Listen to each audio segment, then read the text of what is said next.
welcome to Young Kizzy, the one YouTube channel. If this is your first time on my YouTube channel, please subscribe to my YouTube channel by clicking on the red subscribe button down below and turn on the bell icon. Tell me what you think about this video in the comment section.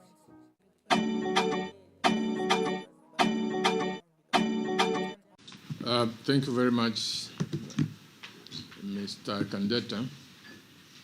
And indeed, let me also recognize the senior colleagues around here from the Bank of Zambia and the ministry, whose names you've already indicated. We are here to provide clarification regarding Zambia's engagement with the International Monetary Fund, IMF, under the Extended Credit Facility arrangements, and to outline the government's position regarding future cooperation with the IMF as we approach the conclusion of the current program. After a careful consideration and extensive consultations, the government has decided to successfully conclude the ongoing sixth and final review of the current arrangement. Immediately thereafter, the government shall engage with the IMF on a successor program. That successor program will still encompass issues of concluding Zambia's debt restructuring commitments so that it is fully accomplished. However, other evolving economic priorities, especially economic growth and other medium-term development needs, shall also be addressed in the successor program. In this context, the government has decided not to pursue a one-year extension of the current ECF program as earlier envisaged.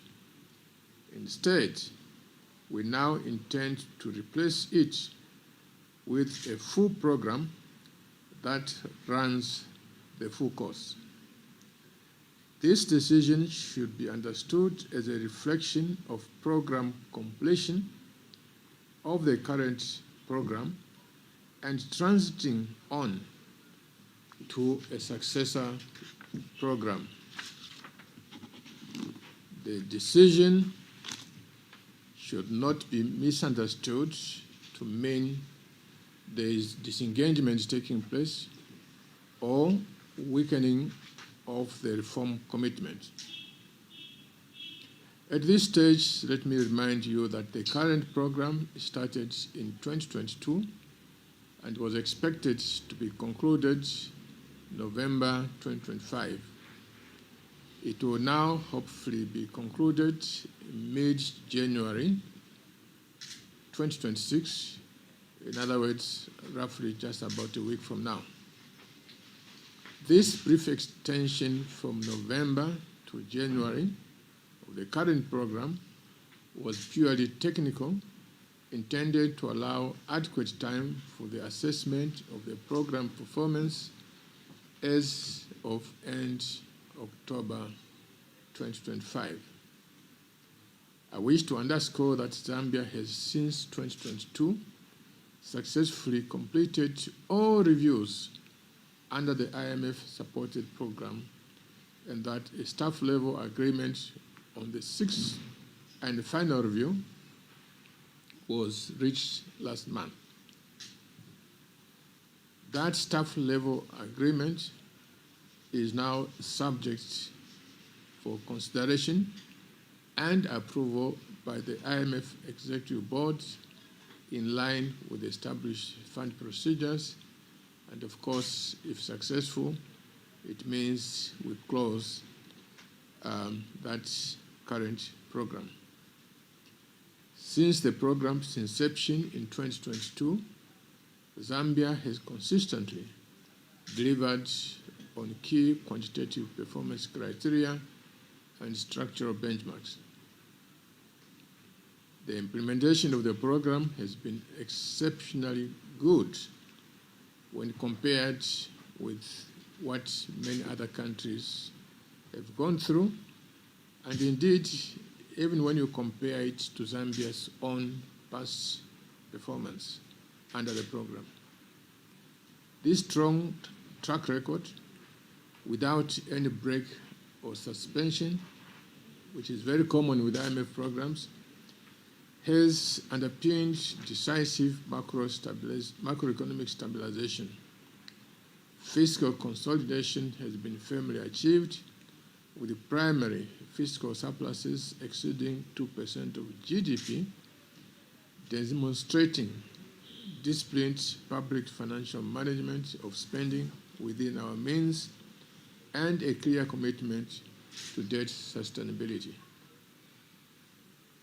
These reforms have restored confidence and strengthened economic fundamentals. The IMF projects economic growth in 2025 to exceed 5%, while inflation is expected to return to the target range of 6 to 8% within the next 2 years. I wish to emphasize that progress attained has strengthened fiscal and external buffers, meaning that the country's ability to respond to shocks like disasters has improved. It also goes without saying that the progress has substantially underpinned Zambia's external debt restructuring. These efforts of the reforms have also positioned Zambia to benefit from favorable copper prices by reviving the mining sector. Had the reforms not included bringing back to life mining companies, the higher copper prices prevailing now, and of course putting more foreign exchange into our country, would have meant very little, because benefits from high prices occur only when you have the minerals to sell, or indeed another commodity whose price has gone up. Having met all program benchmarks and targets under the current IMF-supported arrangement, the policy priority is not to pursue a one-year extension of the current program, but to deliberately transition towards a growth-focused agenda that accelerates investments, supports job creation, and expands the productive capacity of the Zambian economy. In this context, the government will engage the IMF on a successor framework that builds on achieved macroeconomic stability and shifts emphasis towards growth-oriented structural reforms, investment mobilization, value addition, and expansion of inclusive and sustainable economic opportunities. I wish to provide clear assurance that during the transition period, before a new program is agreed and approved, the government will remain firmly anchored to its reform path.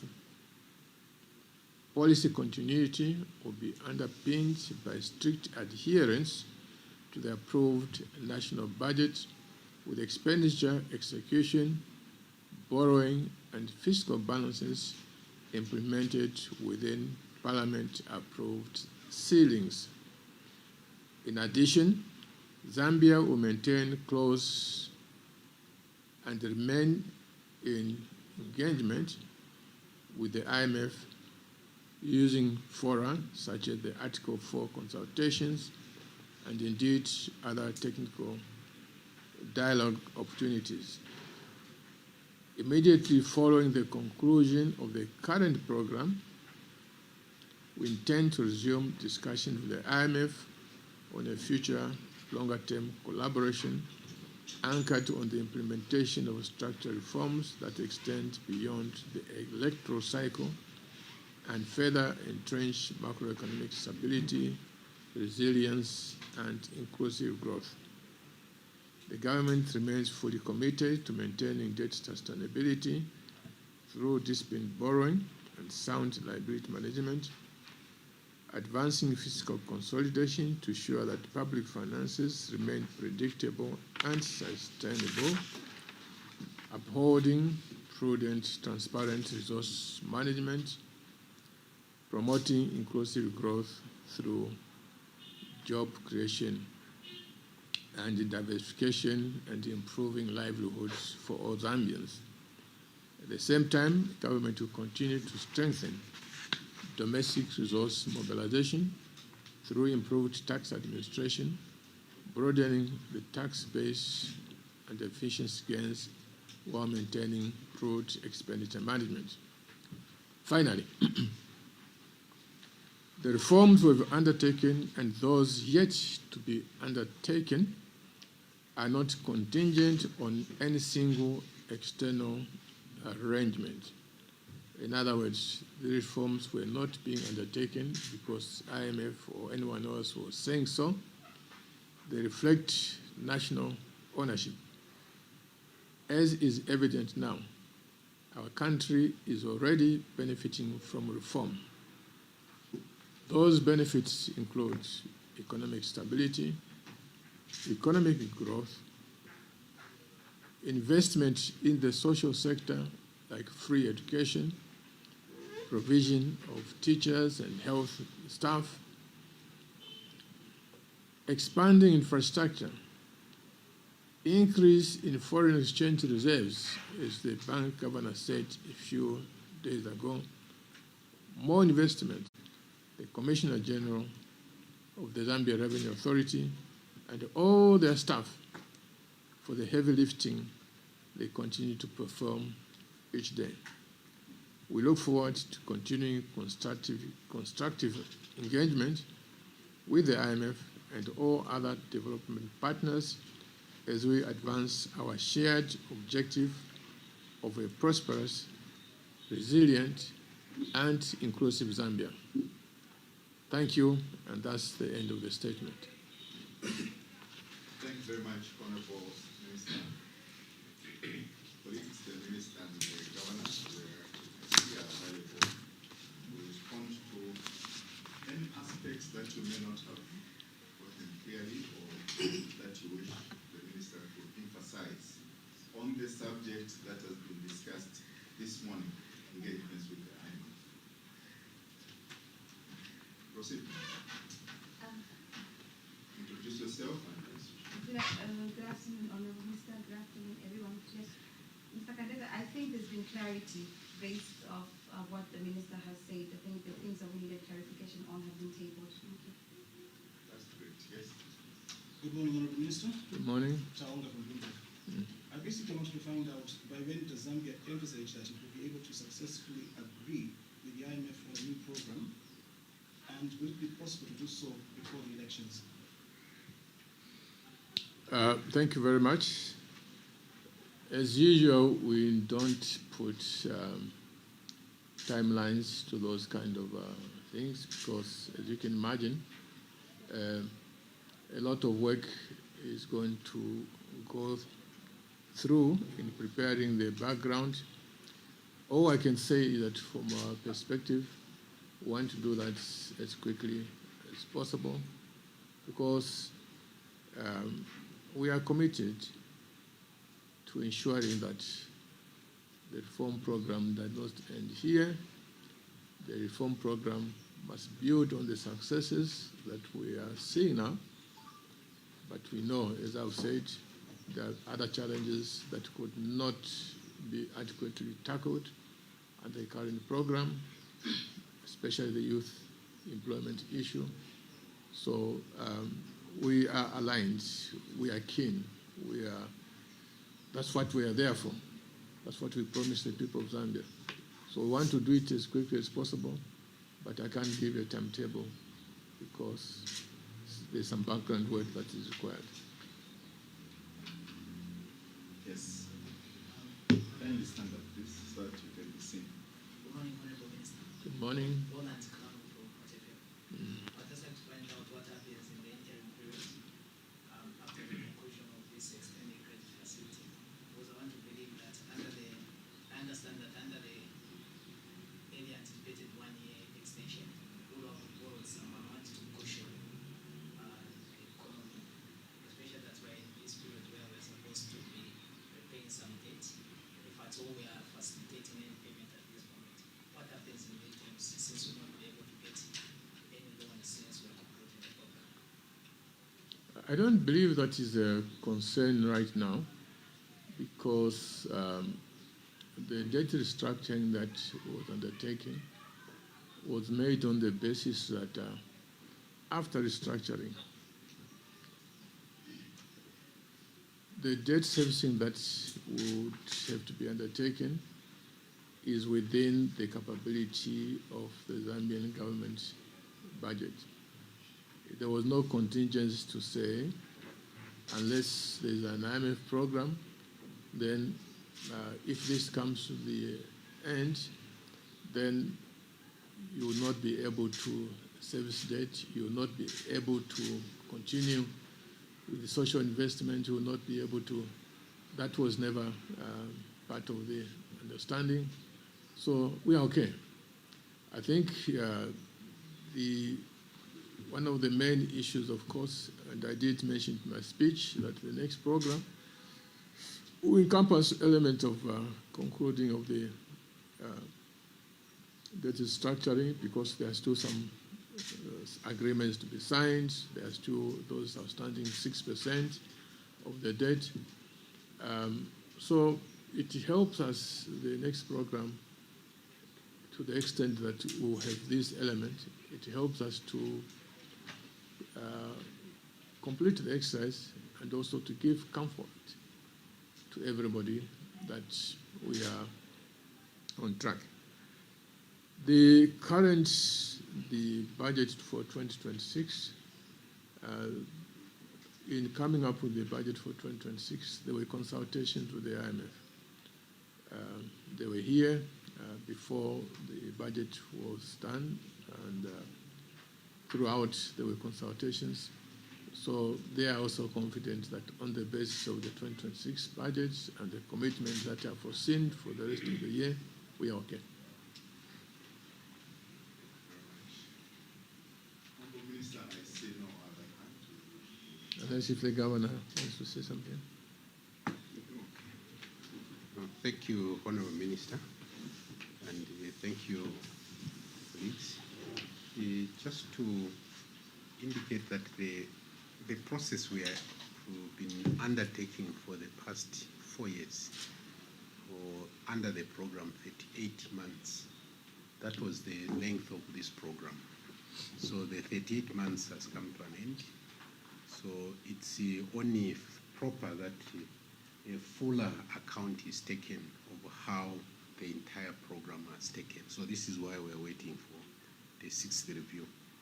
But since then, obviously, priorities have also changed. Having met the earlier objectives, we now are focused more, like the Minister is saying, on growth, inclusive growth, and dealing with the resilience in the mining, in the energy. So certainly, if we were to extend the current program, it means that we are still dealing with the issues of macro stability and the fiscal consolidation. But with those now pretty much under control, it's better to build on those. And that's why it was felt that we needed to look at these afresh. Because if it's by the word extension, it means you are extending what you have. Mm-hmm.